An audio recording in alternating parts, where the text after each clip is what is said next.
Assalamualaikum warahmatullahi wabarakatuh.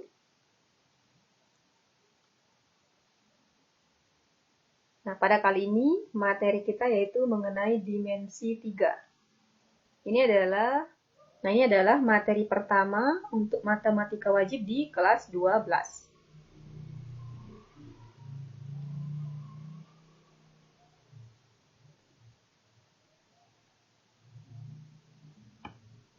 Yang akan kita bahas yaitu mengenai kedudukan titik, garis, dan bidang. Nah, dimensi 3 itu terdiri dari bangun ruang sisi datar dan bangun ruang sisi melengkung. Bangun ruang sisi datar itu terdiri dari kubus, balok, limas, dan prisma.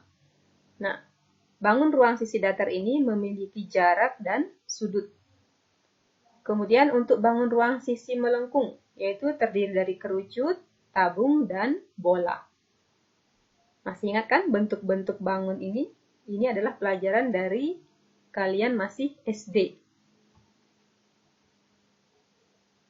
Nah, kemudian di sini pada dimensi 3 ini kita akan membahas mengenai jarak titik ke titik, kemudian jarak titik ke garis, jarak titik ke bidang, jarak garis ke garis, kemudian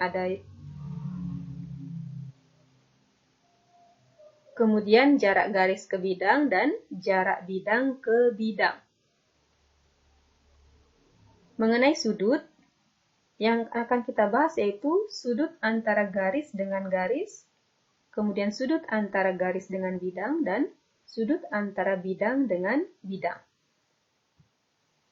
Nah, sebelum kita masuk ke materi hitung-menghitung, kalian harus pahami dulu mengenai kedudukan titik terhadap garis. Nah, di sini perhatikan titik terletak pada garis. Nah, ini ada garis K, kemudian ada titik A. Titik A terletak tepat pada garis A. Kemudian titik terletak di luar garis. Nah, di sini ada garis L. Kemudian ada titik B. Nah, ternyata titik B ini terletak di luar garis L karena dia tidak menyentuh garis L. Paham ya? Kita ke contoh. Di sini titik A terletak pada garis AB. Perhatikan ini titik A. Dia terletak tepat pada garis AB ya. Kemudian titik F. Titik F ternyata berada di luar garis BC. Ini titik F berada di luar garis BC karena dia tidak ada hubungannya dengan garis BC ya. Titik F ini. Nah, dia di luar garis BC karena dia tidak menyentuh garis BC. Titik G. Titik G terletak di luar garis BD juga. Nah, ini titik G, garis BD-nya di sini. Nah, di luar deh ya. Kemudian di sini titik H. Perhatikan titik H terhadap garis FH.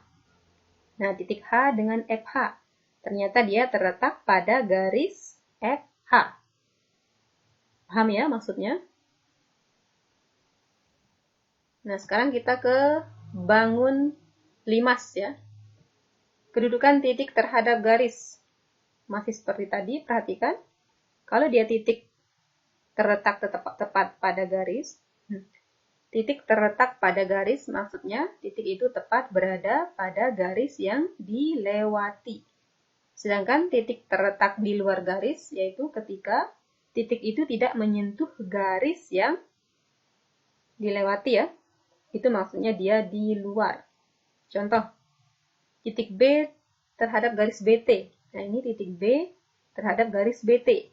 Nah, ternyata dia terletak pada garis BT karena dia dilalui oleh garis BT ya. Kemudian titik D terhadap garis TC. Nah, ini titik D terhadap garis TC.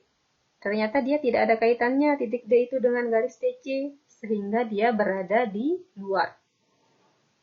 Kemudian titik T terhadap garis BD. Nah, ini titik T. Nah, ini perhatikan. Kalian bayangkan ini garis BD. Nah, ternyata T itu berada di luar ya. Itu maksudnya kapan titik itu terletak pada garis atau di luar garis. Kemudian kedudukan titik terhadap bidang. Titik ada yang terletak pada bidang dan ada di luar bidang. Perhatikan contoh di sini. Nah, perhatikan titik A. Titik A dan titik B. Nah, di sini ada bidang jajar genjang. Ternyata titik A dan titik B itu terletak tepat di dalam bidang jajar genjang ini ya.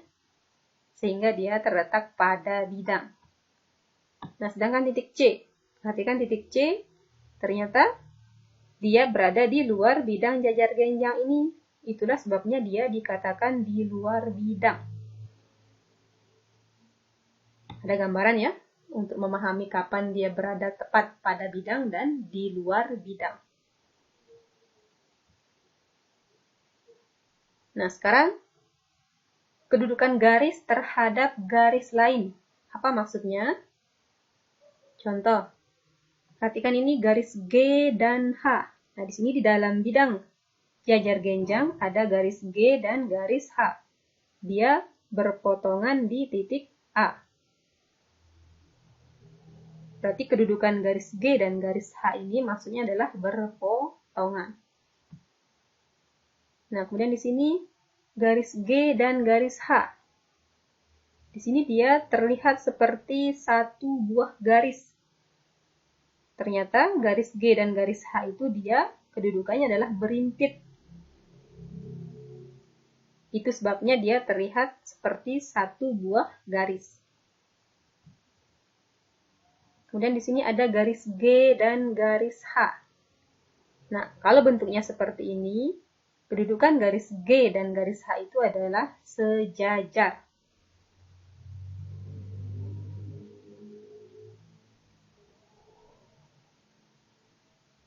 Nah, kalau ini di sini ada garis G dan di sini ada garis H. Garis G ini menembus bidang alfa ya. Nah, ini dikatakan dia bersilangan. Nah, di sini biasanya kalian itu bingung apa bedanya bersilangan dan berpotongan. Bersilangan itu adalah ketika dua buah garis, kedudukannya itu dia tidak memotong. Hanya ketika kita menarik garis itu baru dia akan berpotongan. Nah, kalau berpotongan, dia jelas-jelas di sini saling memotong antara kedua garis itu.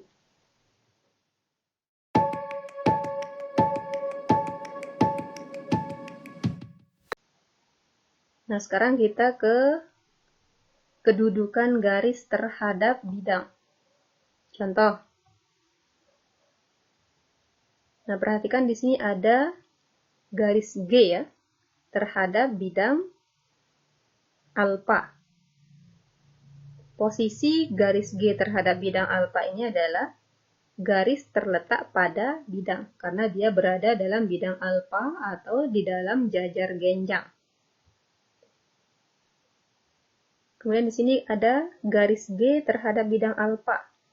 Nah, ini sudah jelas ya, ternyata dia berada di luar bidang. Nah, kemudian kalau ini garis G ya, kalian bisa bayangkan ini kedudukannya seperti apa? Ya, ini adalah dia memotong atau menembus bidang.